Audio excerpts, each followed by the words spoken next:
ಮಂಗಳೂರಿನ ಶಕ್ತಿ ವಸತಿ ಶಾಲೆಯಲ್ಲಿ ಶಕ್ತಿ ಅಡ್ವಾನ್ಸ್ ಲರ್ನಿಂಗ್ ವ್ಯವಸ್ಥೆಯನ್ನು ಮಂಗಳೂರಿನ ವಿಶ್ವವಿದ್ಯಾಲಯದ ಕುಲಪತಿ ಪ್ರೊಫೆಸರ್ PS ಎಡಪಡಿತಾಯ ಉದ್ಘಾಟಿಸಿದರು. ಮಂಗಳೂರಿನ ಶಕ್ತಿ ನಗರದಲ್ಲಿ ಶಕ್ತಿ ಎಜುಕೇಷನ್ ಟ್ರಸ್ಟ್ ವತಿಯಿಂದ ಶಕ್ತಿ ವಸತಿ ಶಾಲೆಯ ವಿದ್ಯಾರ್ಥಿಗಳಿಗೆ ಮುಂದಿನ ಶೈಕ್ಷಣಿಕ ವರ್ಷದಿಂದ ಅನ್ವಯವಾಗಲಿರುವ ಶಕ್ತಿ ಅಡ್ವಾನ್ಸ್ ಲರ್ನಿಂಗ್ ವ್ಯವಸ್ಥೆಯ ಉದ್ಘಾಟನೆ ಕಾರ್ಯಕ್ರಮ ನಡೆಯಿತು. ಕಾರ್ಯಕ್ರಮದಲ್ಲಿ ಅಧ್ಯಕ್ಷತೆ ವಹಿಸಿ ಮಾತನಾಡಿದ ನಿತ್ಯ ವಿಶ್ವವಿದ್ಯಾಲಯದ ಕುಲಪತಿ ಡಾಕ್ಟರ್ ವಿನಯ್ ಹೆಗ್ಡೆ, ಹಣ ಗಳಿಸುವುದೊಂದೇ ವಿದ್ಯಾರ್ಥಿ ಜೀವನದ ಗುರಿ ಆಗಿರಬಾರದು. ವಿದ್ಯಾರ್ಥಿಗಳು ಕೇವಲ ಅಂಕಕ್ಕೆ ಸೀಮಿತವಾಗದೆ ಉತ್ತಮ ನಾಗರಿಕರನ್ನಾಗಿಸುವ ಜವಾಬ್ದಾರಿ ಹೆತ್ತವರ ಶಿಕ್ಷಕರ ಮೇಲಿದೆ ಎಂದು ಹೇಳಿದರು.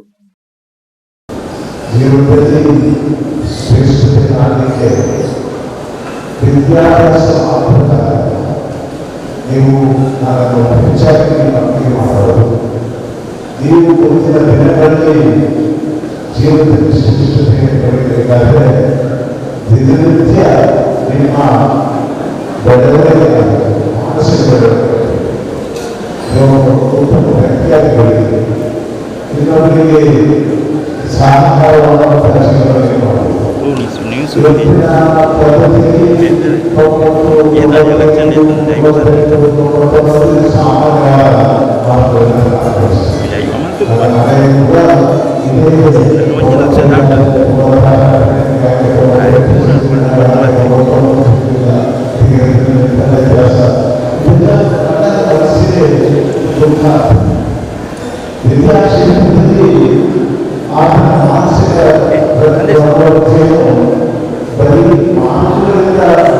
ಸಾಮಾನ್ಯವಾದ ಜೀವನದಲ್ಲಿ ನೀವು ಇನ್ನೊಬ್ಬರಿಗಾಗಿ ವಿದ್ಯಾ ಪದ್ಧತಿಗಾಗಿ ಈ ಸಮಾಜಕ್ಕಾಗಿ ನೀವು ಬೆಳೆಯುತ್ತಿದ್ದರೆ ದೇವರ ಆಶೀರ್ವಾದ.